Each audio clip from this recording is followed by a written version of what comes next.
It's time for Drummer Nation. My guest, Chuck Redd, is an accomplished performer on both drums and vibraphone. He began performing and recording internationally at the age of 21 with jazz guitarist Charlie Byrd, Barney Kessel, and Herb Ellis, and went on to work with jazz legends like Mel Torme, Ken Poplowski, Terry Gibbs, and Connie Condoli.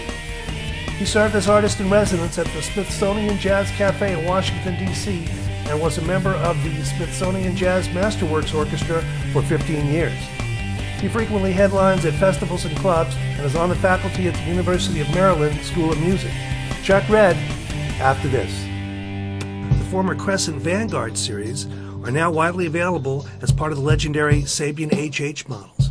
HH cymbals are traditionally hand-hammered into shape and sound by Sabian craftsmen. Find out more about the Vanguard series and all other Sabian models at Sabian.com. Sound Synergy's Percussion Care lubricants and conditioners include a series of 3 products for total drum kit care and maintenance. Percussion Care products in your gig bag ensures your entire kit will always look and sound its best. Check out their website at soundsynergies.net. Hi, this is Stanton Moore. I've been playing and teaching drums for over 30 years. My new site, Stanton Moore Drum Academy, is the perfect online drum learning platform for any level drummer to learn how to play the drums the same way I did. I'm looking forward to seeing a lot of you as subscribers on the site, and I think we're going to have a lot of fun. Hi folks, I'm Johnny Vidakovich down here in New Orleans, and I just want to let you know that I love music and I love you, and I'm doing some Skype lessons. And if you want to hook up with me on Skype, that information is on the screen. It would be great if we hooked up. Peace and love, Johnny V. Hi, this is Michael Vosbein, your host for Drummer Nation, and I do the show as a labor of love, but I could use a little help. If you'd like to be a patron of the show, please go to the site patreon.com/drummernation. Help us out. Thanks. Hi, Michael Vosbein here with another episode of Drummer Nation, and my guest here, through the tremendous luck of serendipity, is Chuck Redd. Great to see you, Michael. Great to see you. I mentioned serendipity because I'm in New Orleans for Stanton Moore's drum camp. So it's a drummer hang all weekend. And I look on Facebook and my buddy Chuck Redd has posted that he's in New Orleans. And I called him up and said, man, we got to get together. And I've been meaning to have you on the show. And so here we are. Luck steps in. This is fantastic. Now let's start talking about New Orleans. Yeah. There's a certain thing about this city. You can feel it, you can hear it, you can smell it, you can taste it. Absolutely. What strikes you about this place? Well, it's absolutely eclectic, it's soulful, it doesn't feel or act like any other city in the United States. And I've been to most of them at this point. Your first tour? Yeah, my first tour was with Charlie Byrd, the great guitar player, and we went to, I had 3 weeks in New Orleans and about 3 weeks in Australia. I loved both places, but New Orleans was without a doubt the more exotic destination. And it was only 2 hours flight from Washington, D.C., which is where I'm from. So it's a very special place, and I think you can feel how special it is, and you can feel some of the rhythm and the soulfulness with the first drum beat you hear when you walk into any club or you hear any New Orleans drummer. And I just certainly heard it today with Stanton Moore and some of he's giving a master class upstairs. Wow, he's a monster. He's deep. And it's way into the history when there's some serious history. Absolutely. And through the years, I was able to hear some of the great drummers from here, a gentleman, obscure names, Bunchy Johnson, Freddie Coleman, very well-known guy, Freddie Coleman, who played with the Dukes of Dixieland toward the end of his life. Got to know Freddie really well. And all these people, they had just mean grooves. I mean, deep grooves. And groove is very serious. Yeah, and they played eighth notes like no one else plays them. And now, of course, a lot of people have picked this up and incorporated it into all kinds of rhythms, funk, jazz, of course, second line is where it all begins. But it's wonderful. I'm learning so much while I'm here. Always kills me every time I come. I think what our cymbals brought to the Sabian family is that there is lots more hand hammering. They're all hand hammered, and so you really have to perfect the hammering technique and where to hammer on the cymbal. You don't want to get the cymbal too thin in a lot of places. They were willing to try it, and I think we came out with a great product that is a great musical instrument. Now let's focus on you. I didn't know we were doing an interview, so I didn't prepare this, but I know you pretty well. And tell me where you're from. I'm from right outside Washington, D.C., Tacoma Park, Maryland, which is literally the first subway stop out of D.C. I was born and raised there. I stayed there because I hooked up with Charlie Byrd when I was young and started traveling the world with him when I was, started when I was 21. So I've been based there my whole career, my whole life. I play a lot in New York City, play a lot on the East Coast, the West Coast. Play all over the world. All over the world. I mean, I've been to Europe probably about 30 times. I've been to Japan 7 times. And so let me ask you, did you start as a drummer or a vibraphone? I started as many people may not know that you're amazing in both. Thank you. How did you begin? I started on drums, and I always wanted to play drums. I'm probably, a lot of the drummers listening out there will feel the same way. I remember even as a small child, all I ever really wanted was a drum set. For my birthday, for Christmas, whatever, and I was banging on the pots and pans, the proverbial story, and that's all I ever wanted to do. When I was 10 years old, I asked my father if he'd get me a real snare drum after a bunch of toy drums that I destroyed over the years. He said, if I get you one, you're going to have to take drum lessons. I said, great. So I landed with a great teacher, John Richardson, who's still with us. He was the principal snare drummer or principal percussionist with the Air Force Band in Washington. So I took lessons from him, worked on the Wilcoxon book, stick control, syncopation. So how did the vibes come into play? Were you a piano player? No, never played piano. I had heard the vibes when I was a kid, Lionel Hampton records, things like that. Saw Gary Burke in the master class, and that's okay until I heard. It was all great. Obviously, I'm hearing those two brilliant musicians, but it didn't sing to me. It didn't reach me until I heard a Milt Jackson recording when I was in high school. When I heard that, it changed my life. I needed to go to the band room and play some notes on the vibes. I think Milt kind of transcended the instrument. He just he had a soulfulness and a singing quality, kind of a melodic quality that just made me feel great. And I think he did that for people all over the world. So Milt was my first influence. I think it's good for young people to realize that you don't have to dig everything. That's you right. can recognize genius, and it might not hit you. Absolutely. This guy's brilliant, but it's not for me. But then there are certain people that are going to hit you in the gut Yes. and resound in your soul. Go with that. Go with that. And that's what it's all about. Even if the hottest person out there is the one that everybody's going to, everybody loves that person, that doesn't have to be your thing. And even the greatest record, if you're a jazz drummer, which I am, if the top 10 jazz records, according to every encyclopedia magazine or whatever, and if some of those don't reach you, that's all good. What you just said, go with what really grabs you, and that you can't lose. And the other thing is, if you try to emulate your hero, exactly, you're never going to sound like that guy. No, You're going to sound like yourself. You are. You can't help but sound like yourself.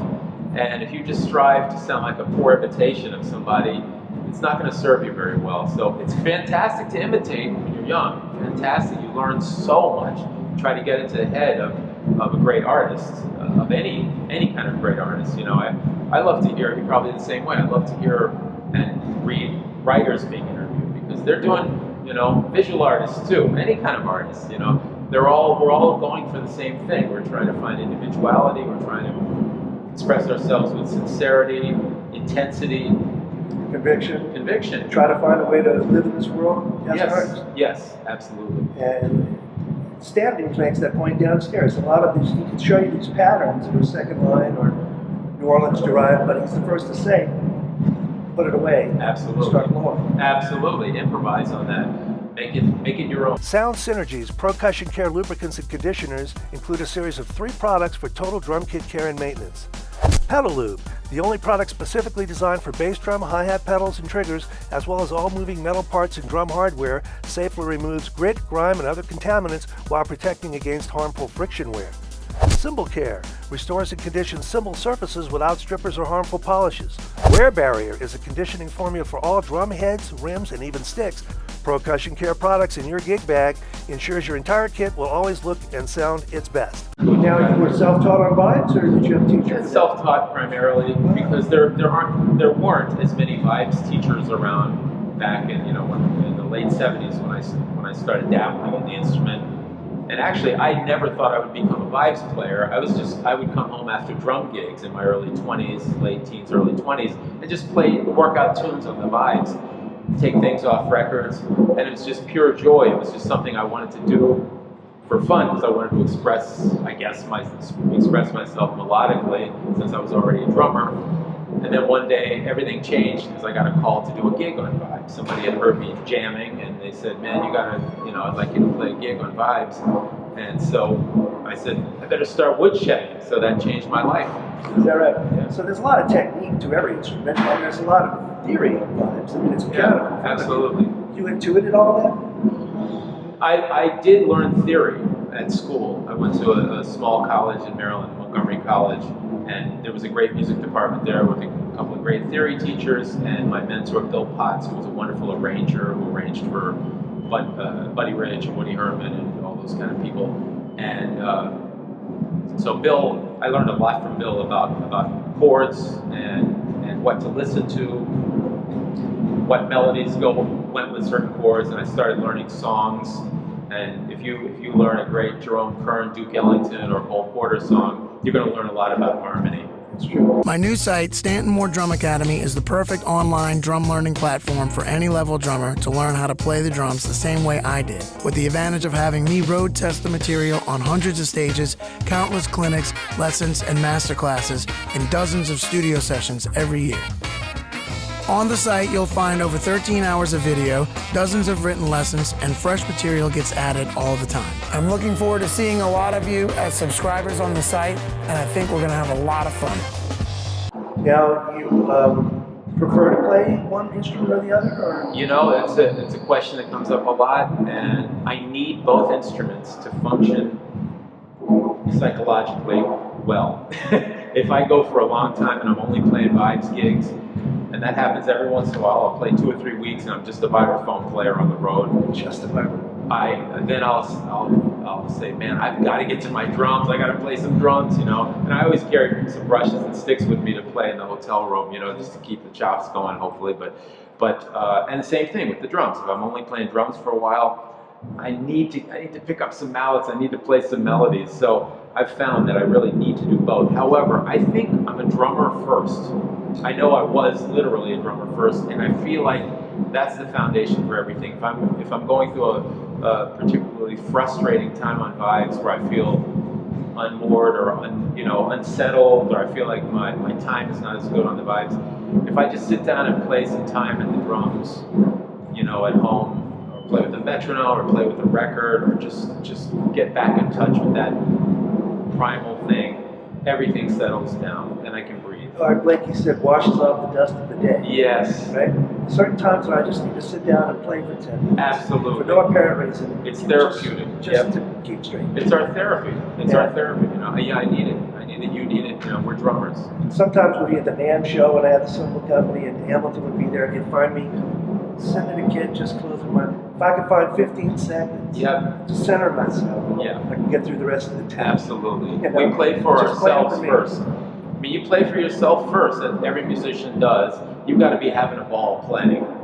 Then that reaches out, and then you open your eyes, and there's somebody over there really digging what you're doing and tapping their foot. Even if they don't know their foot's moving, they're doing it, and then that comes back to you, and this lovely thing starts happening, and that's why we get up in the morning. There you go.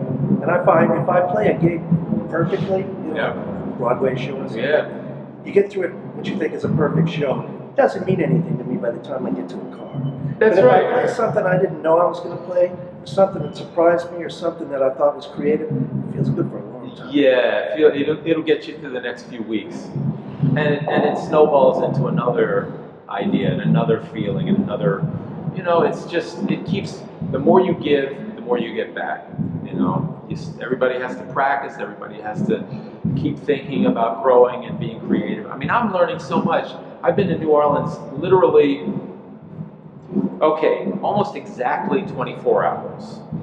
And my head's about to explode with great music, great grooves, amazing drumming. I've heard about 4 or 5 drummers since I've been here. Just going It's to real, clubs, isn't it? and it's real. It's a real thing happening. It's And very so, deep. And so for Johnny Vodakovich playing at the JET conference in January, he looked at Ed and he said, "I've been reborn." Yeah, man, that's And great. It's a wonderful drummer, you know, it's one of the best. I know. But there's something about that spiritual Yeah. thing. Oh, I'm going to hear Johnny tonight. I'm going to hear Johnny down at Snug Harbor with Astral Project. He's an American treasure. Yeah, absolutely. So who are your drummers coming up? Who are your heroes?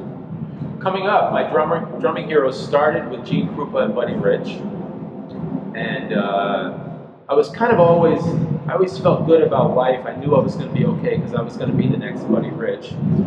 Then when I grew up a little bit, late teens, I realized that's not going to happen, and it never has happened really for anyone. For anyone. No, he was an amazing, amazing person. Then I started, somehow I kind of went the other direction. I found 2 drummers that made me very happy to hear them, and that was Shelly Manne and Grady Tate. And I started noticing they showed up on everybody's recordings, and they showed up on television, and they showed up with singers, and they showed up on jazz records stretching out. They were everywhere, and they sounded good in every situation. And I said, I want to be that kind of guy. I want to be the kind of guy that can, go in and cover, go in and do something, go in and like bring something to every situation, hopefully, Still be an artist. So we're of a certain age where when we were coming up, the focus shifted from jazz and jazz-oriented music to rock and pop. Right. Did you have a hard time accepting that? That's a great question, Michael. Yes, for just a minute, because I really, my heart was in jazz. I played some rock and roll, played some wedding bands, At the time, I don't think I was very good at it, but I learned, I learned the records, and I hung in there. I was a kid in the band. I did all right with these jaded guys that played, frat parties and weddings and corporate events and lounges. Okay, so I did a little of that, but really, I'd go home at night and pick up the brushes, or I'd listen to a Shelly Manne record, or play some big band stuff or whatever. And I was in a couple of rehearsal big bands, and I played, started to play jazz around town. So then this guy Steve Gadd was like the hot cat. I'm talking before that, though. Like Even when, before that? You're into Gene and Buddy and Yeah. the technical prowess and superstar qualities, and then there's Ringo and Charlie Watts and those great rock drummers. Yes. It took me and a lot of other jazz players a minute to go, well, this is pretty simplistic, but it's damn great. Well, it took me years to come to that, even though I was checking them out, but I compartmentalized it. I had playing with some of my friends, my peers, playing some Stones tunes, listening to, Ringo is just a part of the soundtrack of America, the Beatles. And then I started getting in with the older jazz guys, because that's what you did in those days. You found these older guys and you wanted to learn from them. You mentored with them. And you mentored with them, and they kicked your ass. And they said a lot of not nice things about people like Ringo and Charlie Watts. Basically, anybody who played straight 8 notes, they didn't, and I'm not talking about older drummers necessarily, but all those old jaded jazz guys, it's just how it was. There was a separation, so I kept it separate, and then I'd like Brown Sugar would come on the radio or something by the Beatles, and I couldn't help but still dig it, or Right, Honky exactly. Tonk, and it's like, and I'm like, damn, I still like that. Still And I dig feel it. a little guilty about it, but not anymore. Now I just love it all, Right. I love Well, it all. it's an interesting point that there was no straight 8 popular American music until Beatles sort Yes. of early to mid 60s and bossa nova. Yeah. And all of a sudden, and that was kind of the drawing, the line. So glad you between mentioned cats it. who just couldn't get past having to swing, That's right. which I love. Some of the Or jazz to rock, drummers, which I love. and you listen to some jazz drummers would play a bossa nova, like they play like a shuffle, And Well, it's kind Grady, of you fun. mentioned, was one of the guys who he played everything. He played it correctly, and I like the way Shelley played a bossa nova too. He learned how to do it. And no, Grady was like I remember talking to him about this. He basically, if he did a record with João Gilberto, he listened to the Brazilian guys that played with João, and he tried to play like that a little bit, you know, and you know, he knew, and you listen to like the great record he did with Stan Getz, Sweet Rain, with Chick Corea and Ron Carter, and you can hear some kind of Roy Haynes-esque playing on that record, because Roy had been Stan's drummer around then, you know. Sounds like Grady, ultimately, you know. Grady did some very specific things with Bossa Nova that I think were really, you know, he adapted some Brazilian things that I show all my students. But yeah, but that's why he worked all the time. He was on everybody's record. He knew what, he got inside the mind of the leader, you know. Let's talk cymbals for a minute, because I met you through Jeff Hamilton, Yes. and we were delighted you came on board with us when we had our cymbal Thank you. companies, and we had a little different sound palette going. Yeah. About the dark, washy thing. What do you look for in cymbals that led you to us? So I loved the sound of those cymbals, and I love the way Jeff sounds playing his cymbals always, you know. But that's a different sound than I go for. I basically like a little bit more definition, and of course, you know, type of stick you use has a lot to do with it, the grip, everything, you know, that your whole approach. But I like a little bit more brightness in the cymbal and a little bit more definition than the real dark bowed kind of cymbal that both cymbal companies had made, you know, are making and you know, had made. They can't get lost though if they're too dark. I think so. And then, you know, and you know, again, it comes down to sometimes your influences. Some of my drum influences, like I was not a Tony Williams influence kind of guy. I love Elvin, but his cymbals to me, I think maybe they were a little brighter than Tony's even, right? I mean, Tony had bigger cymbals and, you know, like 22, real dark. And Elvin's were, I think he didn't go any higher than 20 usually, right? I think you're right. Yeah. But then another guy that I really, really loved and became great friends with, learned so much from, is Mickey Roker. And he played on all these great Blue Note records, but he had brighter cymbals. He had always had brighter sounding cymbals. He was an A guy, you know, and Elvin was a K guy. Right. He just passed too, right? He did, just passed this year. Yeah, rest in peace. Rest in peace. I love Mickey Roker. What a spirit, you know, what a swinging drummer. But he always had a little brighter sound, but he made it work in a context with people playing darker harmonies, you know, and of course Buddy Rich had real bright sounding cymbals. I didn't want him. Especially as he got older. Yeah, he needed. I think he was losing some hearing. You know, I mean, it's no. Kind of bad. His No. drums were brighter, his cymbals were Yeah, I mean, it's not. You know, it's no huge secret that sometimes drummers use a little bit of hearing. What? Yeah, exactly. I'm glad you used that punchline. I got that myself. But yeah, so but I found, you know, through you and your help and your great ears, I found like my favorite cymbal that I still, to this day, I still have it. You know, it's an 18, and it's like, it reminds me of the cymbal. It reminds me of the cymbal that Shelly Manne had over here, which is kind of a great all-purpose cymbal. Great crash. You can ride on it quietly. You can ride on it pretty heavily. I just used it on a big band album with Ken Poplowski. It sounds great. You know, it's like, man, you know. So let me ask you this. When you're out front playing vibes, Yeah. you're expecting something from the drummer. You must have learned something about drumming as a vibes player, knowing what you need behind you. So I've learned it's so a different much. perspective, right? I'll tell you, I feel like that is one of the biggest gifts that I've had in my life, that a lot of drummers don't get. I've been able to actually play with not only some great drummers, you know, that some people have heard of, some people haven't, but some of my heroes. I played with Jeff a lot, where he's playing drums, Jeff Hamilton. I played with Victor Lewis, I played with Lewis Nash, DeDuca de Fonseca. So I've gotten to experience these people inside their groove. It's How like, does it change what you play? Any one of those drummers would sit down, and let's say each played a song, you're going to have a whole different vibe up front. absolutely. Vibe, no pun intended. Yeah, no, but it's true though. You're going to have a whole different, you know, well, I'll tell you, and Mickey Roker, I played with Mickey a lot. So the first thing that struck me playing with the true great drummers, first thing that struck me, this is true of Jeff, everybody I just mentioned, Mickey Roker, Jeff Hamilton, Victor Lewis, Lewis Nash, it becomes quite obvious as you're playing that they hear everything. And that's evident in the way that they either respond or do not respond. Sometimes intentionally. responding is giving you space. Absolutely. I always say, and this comes from a bit of advice that I got from Barney Kessel, the great guitarist. I said, you know, our job is to assess the situation and decide what we should do about it and make a decision as to what to do. And this is my add-on. The answer to that might be nothing.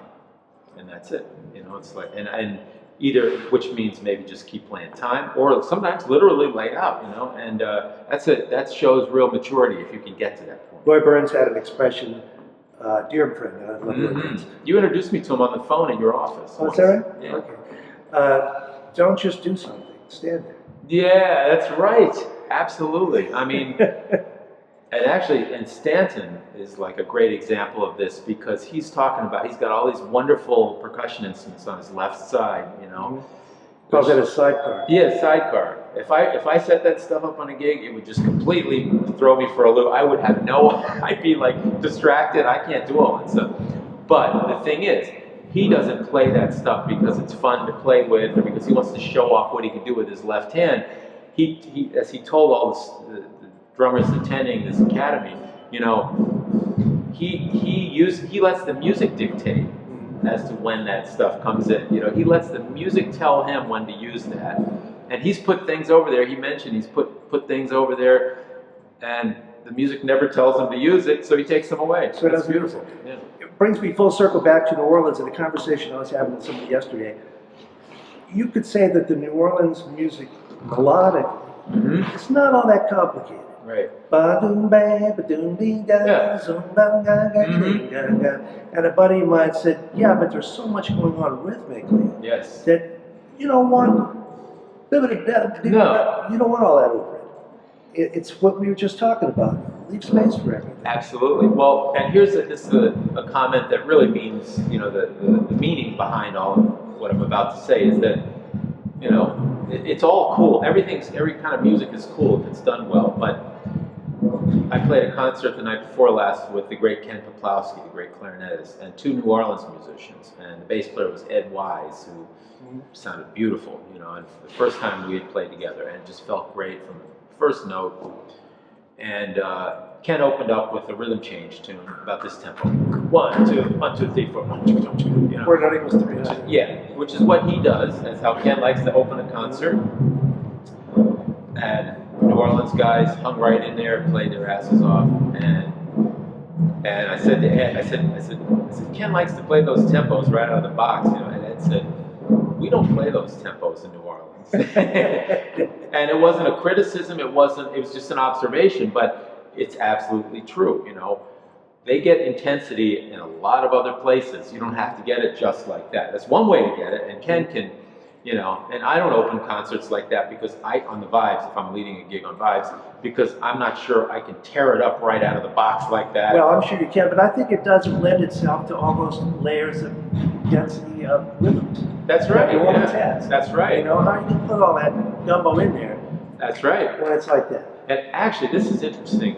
I saw a video of Steve Mazakowski, the great guitarist, who New Orleans guy. Yeah, New Orleans guy. I'm going to hear him tonight. He was given a master class, and he was, you know, a jazz master class at probably where he teaches. It was on YouTube. I highly recommend anybody watching, drummers, other instrumentalists. But he was playing Cherokee, which is, you know, traditionally in jazz played like that, you know. Very up, yeah. So he said, think about the I think he called it the big backbeat or something. So he started clapping. So every other beat he's playing Kind on of think one. of it at halftime. And halftime. And I've heard, and Dizzy used to talk about this too. But Dizzy used to talk about downbeats. But that's such a New Orleans thing to do. 3, 4, 1, 3, 4. So he had everybody clapping every other bar on one. And so if you can all agree on that, then that frees you up to kind of to do anything, including mess up in between. And then if you know where bam is, you know, you're going to be all right. And that's how the great jazz players. You know, if you watch Oscar Peterson, Herb Ellis used to do this. I played for years with Herb. The faster it gets, the more likelihood that they're going to be tapping they're going to be stomping their foot on either 1 and 3 or just 1. Downbeat. You never see anybody going 1, 2, 3, 4, 1, 2, 3. I mean, I never see anybody It that. gives you room to breathe. It does, man. And you and I have a mutual fondness, and Jeff too, for Mel Lewis. Oh, yeah. And he was all about that too, that's why his playing was so immensely relaxed, Rub it done. Yeah, rub it up, though. Yeah. What's going on now with you? A lot's happening. I'm just kind of really busy. I'm Working traveling all the time, man. I'm fortunately, thank goodness, busy all the time, Michael. When I get home, I've got a gig coming. Well, actually, I'm going to be home for a couple days. Then I go to St. Pete, Florida, to play with my friend Nate Najar, a wonderful guitarist, his holiday show. Then I get back and I play my holiday show with my brother called A Red Christmas. What does your brother play? He plays piano. He's a great piano player. I'm sorry, I didn't know that. Yeah, he plays piano. In fact, he's now playing piano with the Duke Ellington Orchestra, which is still quite active. And he had subbed on the band for a few years, maybe on and off, and finally the guys in the band said, we want him. He's the guy. So That's great. So That he's speaks toured. very highly of him. It does. It really does. So he's he's been to Europe with them. He's been to Japan. He's touring the United States. Brag about your son. Okay. What's he do? My son, Charlie, do we have like a couple more hours? Because he works for the John Oliver Show, as you know, last week tonight, and he's 26 years old. He's going to be 26 tomorrow, actually, December 10th. Happy birthday, Charlie. Happy birthday, Charlie. And he's going to be, he's living in Harlem, works for Last Week Tonight, and let's see, what else? He's got a piece of hardware he just got. He won an Emmy. That's right.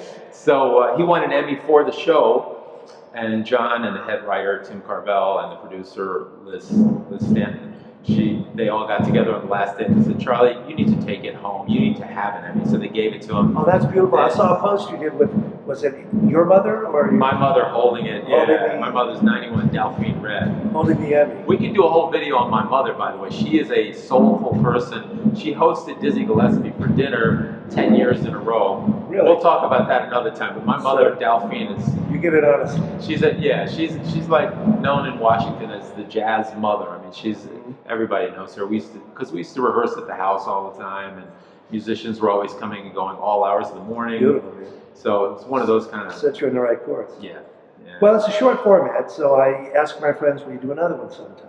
I'd love to, anytime, And who knows It's so where good we'll- to see you, man. We'll Really. run into each other again somewhere. Absolutely. Maybe the jazz party. Are you doing that? I'm doing it, yeah. It's Let's try supposed this to be last one. last one, yeah. I talked to Butch Miles. He's going.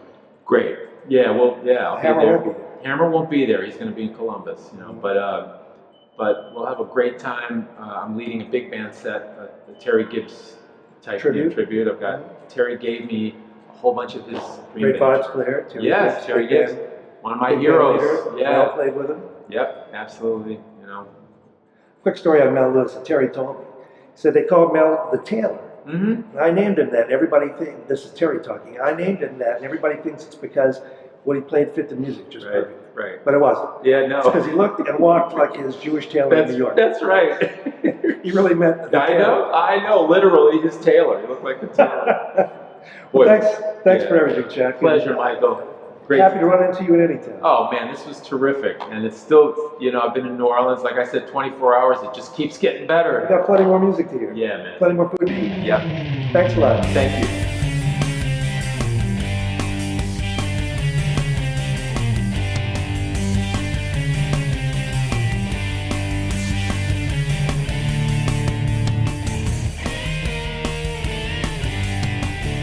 This is your host, Michael Vosspine, and I'd like to thank our friends at Sabian Cymbals, Sound Synergies,